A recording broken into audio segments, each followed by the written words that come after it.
Welcome to my channel మహిమాస్ట్. ఈరోజు mutton biryani చేస్తున్నానండి. హాఫ్ కేజీ మటన్ తీసుకున్నాను, దాన్ని శుభ్రం చేసుకున్నాను. తర్వాత అల్లం వెల్లుల్లి పేస్ట్, ఆనియన్స్, కరివేపాకు, కొత్తిమీర, ఉప్పు, పసుపు, కారం, తగినంత ఆయిల్ వేసేసి స్టవ్ వెలిగించేసి బేసిక్ మసాలాలన్నీ మనకి ఏదైతే బిర్యానీకి వేసుకుంటామో ఆ మసాలాలన్నీ వేసి మటన్ కూడా వేసి బాగా వేయించుకున్నానండి.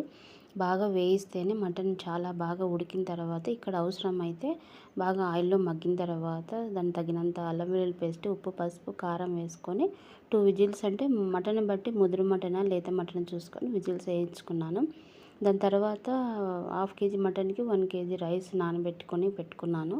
దాని తర్వాత నేను సోనా మసూరి వాడినా, మీరు కావాలంటే బాస్మతి రైస్ కూడా వాడుకోవచ్చు. కూర మనం పట్టుకొని చూస్తే ముక్క ఉడికిందో లేదో తర్వాత రైస్ వేసేసి 1 గ్లాస్కి 1 గ్లాస్ రైస్కి 1.5 గ్లాస్ నేను వాటర్ వేసాను. హాఫ్ అన్ అవర్ నానబెట్టుకున్నాను. ఎమ్మీగా బిర్యానీ రెడీ అయిపోయింది. చూడండి, చాలా అంటే చాలా టేస్టీగా ఉంటుంది. బేసిక్ ఇది వంట రాని వాళ్ళు కూడా ఈజీగా చేయవచ్చు. మనం ఫస్ట్లోనే కుక్కర్లో చేసుకుంటున్నాం కాబట్టి అన్నీ ఒకటేసారి వేసి మటన్ బాగా మగ్గిన తర్వాతనే రైస్ వేస్తే పర్ఫెక్ట్ కుకింగ్ అయింది. చూడండి ఎంత పొడి పొడిలాడుతుందో. చాలా అంటే టేస్ట్ ఉంది. మీకు నచ్చితే లైక్, షేర్ అండ్ కామెంట్. నా ఛానల్ని సబ్స్క్రైబ్ చేయండి. Thank you for watching.